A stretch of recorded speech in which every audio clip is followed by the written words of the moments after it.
You are listening to Radio SGM.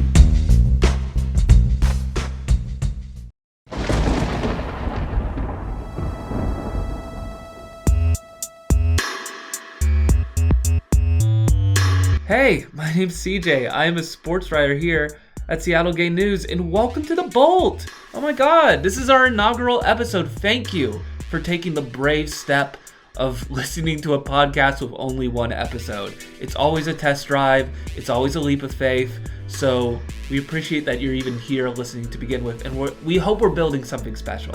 If you know me, I'm a basketball fan through and through. My dad, we live in Portland, and he raised me on Blazers basketball, and now that I live here in the Emerald City, I love the Storm, and I want to understand this team better. I want to know our strengths, I want to know our weaknesses, and ultimately I want to understand our potential. Can we get back to a women's championship? Can we get back to the finals, either with our current set of veterans or a new generation that's starting to form? And there's a lot to think about right now. We have an insane month of wheeling and dealing and free agency, over 100 free agents. It's enough to boggle the mind. But we have a fantastic guest here to help us today for our very first episode, Madeline Brown. She is the host of WNBA Data, and her whole thing is crunching numbers and figuring out how it can answer mysteries of the game. So there's no one better to talk about answering the big question of how is this going to impact the Storm in the future. So here's my interview with Madeline Brown. Let's talk about the very near future, because the CBA's been signed. The players in the league have come to a deal, and because of the lengths it took to get to that place, we are looking at a crazy month ahead, a crazy few weeks ahead. Really, the moment April begins, it is going to be an absolute frenzy, unlike the league has ever seen, and there's going to be a lot of different moving parts. Over 100 free agents are on the board. And we're both Seattle Storm fans. Like, what is this going to mean for Seattle? So I think the best way to break this down is just to break out the calendar. Let's look at this from April 1st to April 30th and what it's going to take before the Storm is actually going to set foot on the court again, and what they'll look like by the time they've reached that point. So I feel like the first place to start is the expansion draft, because that's only a few days away. Yeah, very soon. And the last time, it's a Portland Fire, it's the Toronto Tempo. It's two teams rather than one last time with the Valkyries. I think the most memorable part of that draft for me was it was Seattle's turn to have someone taken from their roster, and the Valkyries just said no. We're good. They passed. Hard pass. Yeah. I was reporting on The Athletic, and the mock drafts for the expansion says that is going to happen again? Yeah, I noticed that too today. No one from the Storm. No one. And it's just at some point, it becomes less of a gaffe and more of okay, what is a reason where, not necessarily undesirable, but strategically these teams don't see value from taking anyone, but it's just free pick of the litter. Yeah, there's so much mystery this year, especially compared to last year with the teams are protecting, I think 5 players, right? Yeah. Is that right? And that can include players that are technically not even on contract with them. So you see the Storm would protect their starting 5 more or less. And then outside of their starting 5, there's Jordan Horston and Nika Mule, and and they don't have to protect, or they do have to protect Dominique Belonga, I believe. Yeah, do they? Yeah, she's on a rookie contract. Yeah, they don't want her to be taken. Yeah, so that'd be insane. Yeah, so I guess it's honestly, there's a game within the game. It's not always about how the Storm versus these expansion teams value these players. I guess it's also who they think will actually sign. The Storm, if they think Brittany Sykes for sure isn't gonna sign, then I guess they wouldn't protect her, or maybe they would and hope that she still does. Well, that's the thing.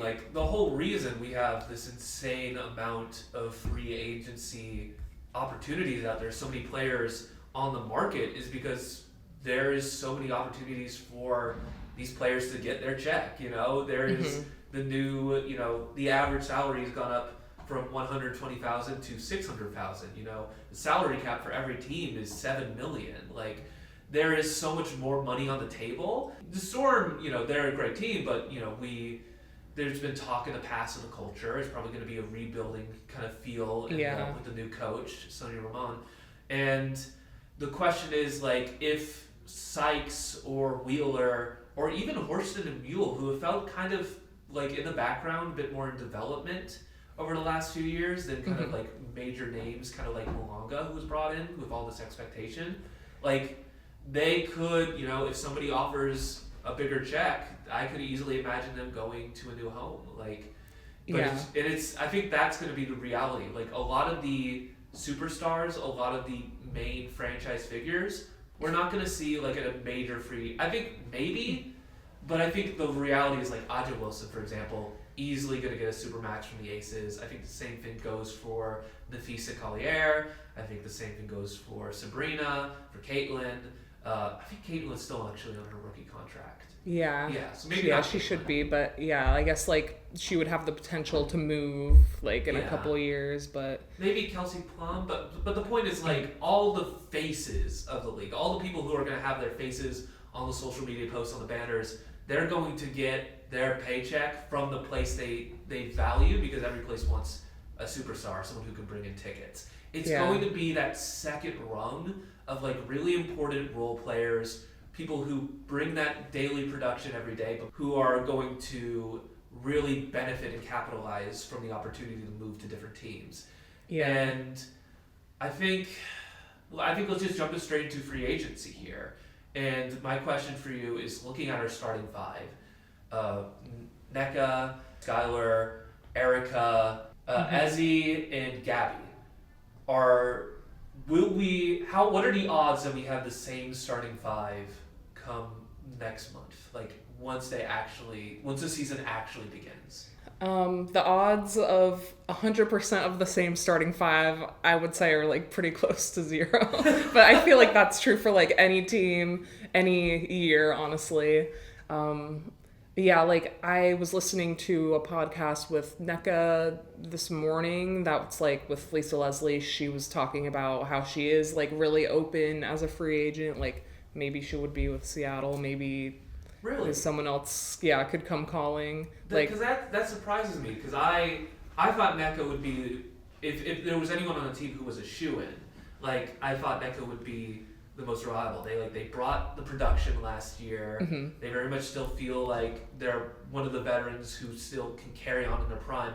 I feel like as a league, where like the WNBA isn't quite at the point where it's old enough and visible enough where we have like those players who are defined by their ability to kind of defy father time in a sense and be able to provide year in, year out, no matter like the age level. Like someone like a Chris Paul, a John Stockton on the NBA side, like I could easily imagine Nneka like continuing to drop 80-20 a game for the next 3 to 5 years. So I'd be really surprised if she walked out the door.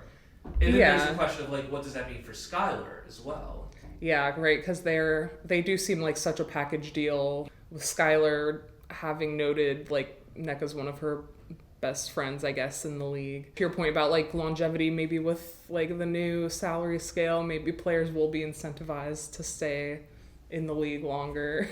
And I do think Nneka is expected to, even though I think both she and Skylar have turned 35, I believe, like she is expected to like still be a high production, like all-star level player. So maybe she's just trying to be good in negotiating and not say I will for sure stay in Seattle. Well, that's an expert at her prime. Yeah, that's the reason she's the president of the Players Association. Never close any doors. But I would be very surprised if she's not signed with the Storm. Yeah. I think Skylar, for me, we know them as a package deal. They came in as a package deal. They had their press conference where they're side by side being like, the reason I'm here is I want to play with Nneka, I want to play with Skylar, and vice versa. So it would be hard to imagine a situation where if one of them leaves, the other wouldn't at least be like requesting a trade, or like at least there wouldn't be some sort of off-court media about that. I don't know, actually. Maybe the years where they've actually now played is kind of stymied that buddy, like we have to be a package deal, once reality sets in. What do you think about Skylar and her long-term future as like the primary ball handler on the team? Because the team has a lot of guards, and we're going to get into this in a bit, but like Olivia Miles seems like a pretty shoo-in for the Storm in the draft, unless there's some big upset. Yeah, for sure. Like, it does seem like things could keep working out with Skylar, like you said, being the primary ball handler for the Storm, or like being the one or the two. And with Skylar's, I guess, reputation, like, I don't know if some teams might be hesitant to like take Skylar. Like, I don't know. I know she is like also respected among like a lot of the vets, but like for some reason in the media, people think that like locker room problems like follow her, and I don't know if that's necessarily true. I'm honestly kind of team Skylar from like just from the outside. I mean, maybe that was the past version of Skylar, but certainly like in the last, since she's joined Seattle, I feel like that hasn't been part of her story here. She's been able to kind of carry the torch since Bird left in a pretty reliable way, I would say. But the question is just, it's the nature of time. It's age and, availability and regression, and how long do you want to continue? Because like our team right now, maybe it's the reason we're undecided. It feels very much like veterans and rookies. It feels like we're either at players at their tail end or at the beginning of their careers. And so this leaves this kind of transitional feeling where you're kind of wondering when does this team enter their prime, and who are their big three going into the next 3 to 5 years, And I don't know if you want to re-sign like Skylar. I could imagine NECA, but you also have Erica, you have Sykes. They obviously play different roles, but they could pull up the point guard a bit. Who would you think if Skylar? There just feels like more opportunities, like with forward, with center. You want NECA, you want Ezzy. There's not necessarily natural alternatives. It feels like there's a lot of guards on the team. And you have Dom. Still. Yeah, like it does seem like still, like I don't know if the Storm would find like another Sue-Bird, like someone to be the point guard for like 20 years, but it does feel like they will want to like have a point guard, like a younger point guard come in. Like you mentioned, Olivia Miles, who it seemed like the Storm were going to take last year before she transferred to TCU, but now it does seem like in the mock drafts, everyone thinks Olivia Miles to the Storm still. And it did sound like theoretically a good idea for Olivia Miles to be like Skylar's like little baby, like little mentee. I don't know if Skylar wants that, but it does seem like that would be like a reasonable step, like to try and get someone that will be like the next, I guess, leader, like from the guard position. Yeah, I feel like that's what happened, I think in my brain at least. I could imagine, when Alonga came in, they're starting on the bench, but they're, you have players like Ezzy, like you have this room of veterans around you. And I feel like we saw, Malonga is another important piece in this whole picture of like, we saw her really refine her skills around the rim. And I don't know if she's necessarily due for a breakout year this year, but maybe. Yeah, maybe if she's like starting, starting over Ezzy? I mean, I don't know. Ezzy has been kind of up and down, I feel like, lately. I don't know. my feeling with Ezzy is like, maybe it's just because they're so like, it feels like in terms of options for centers, it's like her and Malonga, and my feeling is like, she's the center, she gets shit done, and my view of her is much more consistent. You think she's up and down? Ezzy? Yeah. Yeah, I mean, I feel like it was kind of like a joke in my videos a little bit, like a couple seasons ago when I was like Ezzy blew it. But no, like I love Ezzy. Like she's very consistent on defense. I think some people noted that her offense, like this past year, was less strong. However, like looking at the per possession stats, Ezzy's like scoring I think has been the same. It's just like she hasn't put up as many points. I don't think she played as many minutes this past season as the year before, if I recall correctly. But yeah, like I wouldn't advocate for the Storm to get rid of Ezzy at all. Like, yeah, Ezzy is a great piece, especially like with the Storm having been like relatively like defensive minded the last couple years, it feels like. Is there a need to, I think if you're a GM, if you're in front office, is there a feeling that we need to build this next generation around more offensive production, around being able to get more baskets around the rim? My thinking is like there needs to be a real tangible shooting guard, or at least someone who can just often very much deliver threes, because I feel like outside the rim there's not a lot. They're great at getting inside passes, great at getting layups, but like I don't feel like this is a great free shooting team. Yeah, it was like after Jewel left, then it was like pretty obvious that the threes weren't really happening. I don't think, the Storm ranked very high for threes made in the league. Like, not to say that they need to, but that is kind of like where basketball is now. Yeah. Like, there is more of a focus on threes. Like, you shouldn't be the worst, probably.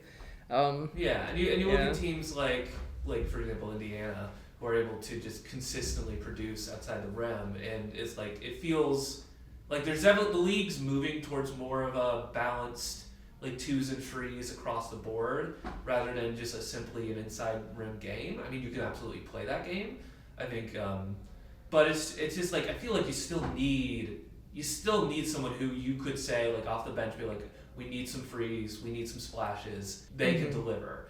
And I don't feel like, this is all a lot of this is going to be feels and vibes based. I brought you in because I'm like, I need an expert here to like hit me down with the numbers in case I go too far off the path. But it feels like there doesn't feel like there's a tangible shooting guard who I'm like, that is the person who, if we need a long range jumper. Yeah, like I guess like Erica Wheeler played that part a little bit, like in some big moments, but yeah, it's not the same as like when she was here. Yeah. That kind of thing. And I do think like the overall like Gabby and I think Ezzy like improved at their threes like this past year. They took more, and I think like that's become also more of a part of NECA's game, but like that's still like not the same as having someone you're like give them the ball and have them shoot a three. And let's talk about Wheeler, because I feel like in terms of the versatile guards, the guard room, you obviously have Skylar at front as the lead point guard, and then you have Brittany and Erica, and then you have, and now we're going to have Olivia likely coming in as kind of the rookie that probably someone is probably going to be expected to kind of like raise and help, not necessarily raise, they're not babysitters, but I like the word raise for this. Okay, fair enough. I mean, if it worked, I imagine the feeling is like if it worked for Dominique, it could work for Olivia. But like, I feel like it's that middle group there of Erica, of Brittany, who play these more versatile guard roles, who could end up moving to a different team. And the question is like, what does the market look like for someone, especially Erica, who had a breakout year last year? What does the market look like for her, and like what teams would like really use her skills? Yeah, like honestly, I feel like Erica could go anywhere, because I feel like even like off the court, like she's just like one of the vets that like brings the vibes to the team. Like I feel like someone like her could be valued like on an expansion team if the expansion teams don't happen to like land any like really big names. Like kind of like the way the Valkyries were expected to potentially land a big name, like a Sabrina or a Kelsey Plum, who's like from the area. They didn't land a huge name, but they ended up with Tiffany Hayes, who's like, one of those vets. So I feel like Erica Wheeler could go to any team, honestly. I can easily see Erica kind of being the veteran voice in an expansion team locker room. Because I think, maybe, obviously there are going to be people who are setting very high expectations for this next month, There will be people talking about crazy free agency deals and like, where does, bada go to bada place? But I think the Valkyries especially tempered our expectations of like, it's raised the bar for like expansion teams while also lowering the bar of necessarily what that expansion team needs to look like to succeed. because they brought in a lot of B-list players, a lot of international players, a lot of unknown names, and were able to, which you kind of have to do as an expansion team, but found a lot of success, and I think that goes to show that there's a lot of unused talent that is, as we expand, as we introduce 3 more teams in Detroit, Philly, Cleveland, and as the need for more and more athletes grows, I feel like the thinking is, let's look for those hidden gems. We don't need a billboard. We don't need like a poster player right off the bat. Let's get these lesser known players. Let's look internationally. Let's look deep down the roster, and let's find those players that can get us to a success level of like playoff contention, so we as a team become a known quantity. Yeah. Like the Valkyries definitely did set the standard in that for the expansion teams, like you said. And I do feel like there is probably like more potential for the expansion teams this year to get big names because everyone's a free agent and we're expecting a lot more movement. But yeah, the Valkyries really did show you don't have to go too crazy. You just have to like know what you got, have good coaching. You don't need a big name, and how many free agents are going to want to start with an? There's also the question from the player side, how many of them are going to want to start with a brand new team, and rather than when you have the whole board of options in front of you, And so I feel like it's a tougher sell for the players, and then for the expansion teams, they're like, we don't necessarily need to make that sell. So I feel like I'm predicting that it's going to be more low key, I think, but I feel like somebody's got to choose someone from Seattle. There's just too many options. There's 2 teams this time. Yeah, and somebody, there's please. Like room for like developmental players like on rosters now. So there's not really a huge reason to not pick someone. Pick someone. Hey, Toronto, Portland, if you're listening. Pick Nika. Pick Jordan. Just please don't have ESPN put over again. Storm, nobody picked anyone. Because it's like one of those like backhanded compliments of like, oh, I can't believe you pulled that look off. It's like, oh, that dress works for you, and specifically you. It's like, I mean, you're saying technically this is a good thing. We get to keep our players, but like, nobody wanted anything. Yeah. Nobody wants any of this. I don't know. It's petty. It's dumb, but that it was awkward. Yeah. Well, let's move on to. So we have the expansion draft on April 3rd. We have free agency offers start on April 7th. They're going to negotiate between then and the 12th, in which case signing will officially happen on April 12th. So we should have a really good idea. Over those 5 days, it's going to be absolute chaos. Trade rumors, like ideas, and not trade rumors, just regular, maybe trades. Maybe it feels trades. like there's not enough time for like people to make these big decisions about their lives. Yeah. Like I feel like people will like trend to what they know unless there's like collusion already happening. That is, when there's moments of chaos, people tend to, I think, stick with what they know and kind of the old reliable. So I think we're going to see a lot of re-signing with the teams they're already at, which isn't going to be exciting. But I think there's also going to be teams that are like, shit, we got to shift like 20 different things around, trade these players we didn't expect to this team, bring in these players we didn't expect from that team, and there's going to be at least, I think, 1 or 2 panicking at the last moment or trying to make something big happen. Yeah, I think there will be some big things that happen. Honestly, like, I don't know if there would be like that many trades, like probably like with draft picks at least. There's just, I guess, not a lot of like players that are on contract, I guess, to be signed. Oh yeah, true. But there would probably be like something going on with the draft. Players, I'm so used to talks of like free agency, and there's often talk about trading. Yeah. But you can't trade players you don't have. Yeah, it's like pretty much the rookies. I guess the Storm do have Lexi Brown, right? Is one of the 2 vets that are under contract. I don't see them protecting her, but I don't see her getting taken in the expansion draft I either. think she's just gonna stick as a backup. I think that's just Yeah. a truth of it. We're gonna have those. It's good to have those backup players at the end of the day, but Yeah. it is how it is. But so hopefully by the 12th we'll have a better understanding of where a lot of the players are and a lot of the key figures, over 100. So it's going to be a long 5 days. But right afterwards, then we have the draft. And the Storm have the third pick this year, as well as the 14th and the 16th. And as we've already mentioned, Olivia Miles is widely expected to go in the third. I don't see, in my brain, I don't really see a world where she's either, because right now she's making, TCU is making that Sweet 16 run. I don't expect her to, if anything is going to happen, her value is going to increase rather than decrease.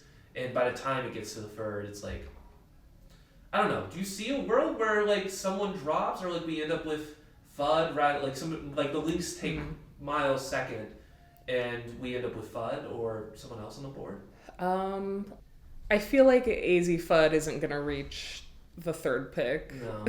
And the other like top 3 pick people are talking about is Awa Pham she's from Spain or something like that. I think she's not even in the NCAA, but yeah, she's like projected as the first or second pick. I honestly see those two staying at the top two, and I could see if the Storm were taking a different direction than Olivia Miles, if they had a different vision. There's a whole new coach, whole new coaching staff. Really, like maybe they have a vision for. I don't know if they would want like Lauren Betts to like go with like all the forwards that we listed already and centers, but yeah, it does feel like Olivia Miles, even if she like played amazing, I don't know if she would rise to the second pick. Yeah. Or maybe unless like AZ Fudd broke her leg, but I don't know. Even still, even if AZ Fudd was out for a year, I feel like people would still want her. Honestly. Injuries are always an X factor. I feel like the coach Sonia remains a bit of an X factor. She doesn't strike me as someone who's like going to radically change I think this organization is opening the door for like, get all the coaching staff out and new start. But she doesn't strike me necessarily as someone who's going to like rock the boat necessarily and change the existing path. She's just going to kind of change the culture is what I would imagine, and kind of give that the reset rather than the players and the strategy itself. So I could imagine very much like her picking up the playbook, being like, "We were thinking Miles. Sure, let's go with Miles." Do you think it's gonna be Fudd or Fudd or Pham? Taking one, which saying that out loud sounds like 2 cartoon characters. But Fudd or Pham, who do you think is gonna be taken number 1 by Dallas? Yeah, it is like really weird question because it's like either like AZ Fudd's reunited with Paige Beckers in Dallas or not. So like if she was like, I really want to go to Dallas, then I feel like Kurt Miller from the Wings would take her. But it does feel like, I don't know, it feels more right for AZ Fudd to be the second pick. Like I feel like she's not like the same like star power as Paige. Like, I mean, she's like super popular, but she's not like gonna come in the number 1 on a team, or I don't know, maybe I'm selling her short. But maybe a little, but I feel like I think those college ties, like, and having those existing relationships, I feel like we'll still. I would project her going to Dallas because I feel like those relationships go a long way, and if Miles gets picked up, I think we have with the 14th pick. I think Marta Suarez, her teammate, is also, I think, going to be a notable pick for the Storm because that's what some of the projections were in the mock. And I think that makes sense because it's like you want players who know each other, especially if you're building a new generation, a new setup. The more existing experience you can build towards, the better, right? Yeah. Totally. Yeah, and if you want 3-point shooters, then Marta Suarez is one of those that you would want. So it makes a lot of sense in my brain to like pick up Marta, pick up Miles. You have this TCU crew. They might, over excel in this. We'll see how the March Madness goes. But with TCU, they might overexcel and kind of state, it's like, here is what we can deliver. Seattle, like, consider us. And I think FAM would be possible as a pickup. We literally, last year we did pick up a younger, more experienced international player. At this point, we have a formula for success. And that's like what Ezzy was. Like, they picked Ezzy. She didn't play for a year. Then she came in. She was like 19. Yeah. So if Ezzy can do that, Dominique can do that. I could easily see Ala doing that. But yeah, I don't know. I think it's just everyone feels pretty set on Miles. So the question is just like, what is the reverb effects? How does that affect the point guard room at the Storm? And I'd be really surprised if Sykes didn't move, if Wheeler didn't move, if somebody didn't get an offer in that space, and that was kind of the moving point, because it's just feeling like, okay, we have enough pieces here for a transitional period. We know who are transitionary, like Skylar's helped us get for this period. We know who the future is now. We have our backups if need be. We don't necessarily need free, like, all-star level players around the guard position. Maybe four. I mean, Gabby's guard, right? Yeah, like, I feel like it's up for debate. I think she's just everything. She's like every position. I think the WNBA needs to do a better job of, like, listing positions, because I'll go on their website and it will just show all their different names. I tried to do research before this, and it would just say guard, guard, guard, guard. I'm like, these players do different things. Yeah, everyone's a guard. Yeah, everyone's guard. Yeah, Gabby, I guess relative to the other Storm players, Gabby's a guard. Yeah. I see her as like a 3 or a 4, which I guess could be a she has that forward or versatility guard. to be like a power forward when the need arises. Yeah, and early in her career in Chicago, they were like trying to make her be a point guard, which I guess was like a failed experiment. Oh, shit. But she definitely has that skill. Like, you see her bring up the ball a lot, like handling the ball, but she's not the Sue Bird. But like, in terms of like a wing option, someone who can deliver. I mean, she's still very much. How old is Gabby? Like, she's 29. Yeah, I feel like she's still maybe on the latter end, maybe heading to that veteran place, but still, you get like 2-3 years still of her in her prime. And she's so fast. Yeah. She's so good at defense. Like, you need defense. You need versatility. We want Gabby back. Gabby makes a ton of sense back. Like, she hasn't been kind of part of that conversation yet, but I don't see Gabby leaving the building unless she gets a real sweet deal. I could see Gabby, like, she loves how the Storm organization, like, really values her, like, pays her, has the facilities, but now with, like, the salary cap and the, like, elevated salaries in general, like, I could see, like, another team potentially, like, swaying her, with those facilities, but I know she has really loved the Storm, so I hope she does stay. And I feel like she wouldn't be like one of those like first pieces, she's not like the Nafisa, the first chess pieces to drop or whatever, like you said. I don't think she's like in a big free conversation with Skylar and NECA, but she's definitely an important role player on the team, a versatile player. Yeah, and big 3 in my heart. Yeah, big 3 in our hearts. Yeah. Hey, that's where it matters. So maybe she is big 3. Maybe we're underselling her. And I think I could imagine her having a breakout year this year. Yeah, well, I feel like she kind of like had a breakout the way she was an all-star for the first time. True, it's already, what am I talking about? It already happened. Yeah. But like, I don't think it's like an anomaly. Yeah, like it should just like be up from here, hopefully. Definitely room to continually up her game, for sure. Yeah.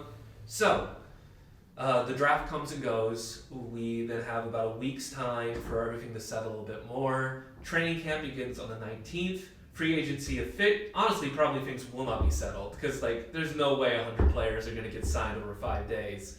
It starts on the 7th, it ends on the 20th, so we're probably going to have 13 days of mayhem, more likely than like just a quick and easy. I'm going to stop using words like quick, easy, simple. It's going to be fucking chaos. There's going to be so much room for misinformation, and I know myself as a writer I'm going to have to track things down 5 times over. We're going to need to read that CBA ourselves. Yeah, like, like, to really does it know. allow this? But I guess Yeah, so. is it written? Like, No. are there... I swear the lawyers are probably, like, still writing it. This I don't can't know. be legal. Yeah, stuff like that. But by the 20th, free agency's over. Back to a normal WNBA season for what feels like the first time in forever, based on this how long this offseason has been. And then our first game will be a preseason at Chase Center against the Valkyries on April 25th. So by then, we should know the team, we should know the roster. Hopefully we'll have a good sense like what the starting five will look like during the first home game. And for me, kind of recapping what we talked about, I think NECA, Skylar, but I think likely we'll be back if NECA's back. Gabby, Ezzy, I stand by Ezzy coming back. I think Dominique, I don't know. I still see Ezzy as like the primary center. I don't think Yeah, she's you're just gonna talking be about like as the starting. starter. Like the starting five. And then it's going to be once again, I think that fifth spot, that last spot where you often had Erica, where you had Brittany. I could imagine a world where both of them leave and then somehow like the Storm make a big trade for somebody else. And that's kind of the last question I have for you, and kind of the thing I want to leave us on is, we're talking a lot about the pieces already we have on the chessboard and worrying about whether or not they'll be left and kind of taken other places. Who would we want to bring on to the team? Because I have a name off the top of my head. And I wonder if it's similar to yours, but who in your ideal world would you want in the free agency market? It could be a big name, small name, but out in the world of the WNBA, 100 options. Who do you pick? Literally 100 options. Okay, I didn't walk in here with a name. Based on this conversation, it would probably be a guard, right? Yeah. Like someone who's good at shooting, someone who, I don't know, like I wish Kelsey Plum would come here. I don't know if that is what you were thinking. Kelsey! I know there's like literally 100 other names. Like, who did you have in mind? Like, well, first, Kelsey, I'm sure LA is wonderful and great, and I'm sure it's a great fan base down there, but maybe come back? Maybe? Yeah, come back. But my thought process is, as we kind of talked about, I feel like there's a need for 3-point shooting. I think with changes inevitably in the point guard. Mm-hmm. And if I, infinite money, running the front office, who I would go after, I think Kelsey Mitchell on the Fever would be mine. Another Kelsey. Yeah. Not the Kelsey you want, but the Kelsey we any deserve. Kelsey, yeah. That's a good one. Yeah, like she has really great ball handling experience. She's someone who, we know Olivia Miles, we know like Gabby, these are players who move fast when they're given the opportunities to. Yeah, I think for Kelsey sure. would be a player. I'm going to use Mitchell, so we're making sure to write Kelsey here. Mitchell is a player who can absolutely assist and make those kinds of fast break passes and make those opportunities. If you can convince her to, step away from the Fever, which I think is an ask. Yeah, she's been there through so much since being drafted, all the bad years of the Fever until they've become now the team. You don't want to, it's hard to convince someone when it still looks like the Fever is set for a heyday to walk away from that.